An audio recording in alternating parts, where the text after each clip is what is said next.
Kylian Mbappé s'éloigne du Real. Ce matin, l'attaquant parisien fait la une des quotidiens sportifs espagnols pessimistes pour sa venue.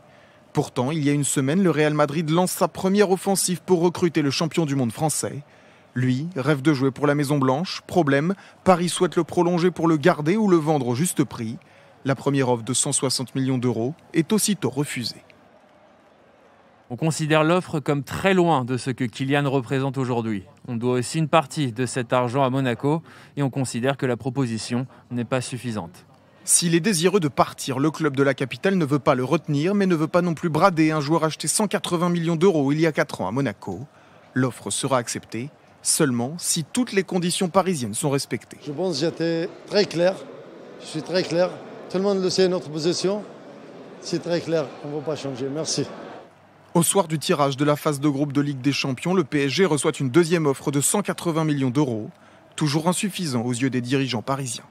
Mira, l'unica cosa que puedo decir es que nada cambió en relación a los últimos 2 días. Nada cambió. Siamo la misma situación. ¿Okay? Preuve de la détermination du PSG, Kylian Mbappé était titulaire dimanche soir à Reims. Un doublé, un large sourire et une soirée qualifiée de parfaite par l'attaquant français. Paris semble avoir gagné son bras de fer. Mais si Mbappé reste, il sera libre de s'engager où il le souhaite au 1er janvier. Sauf si d'ici là, il venait à prolonger au PSG.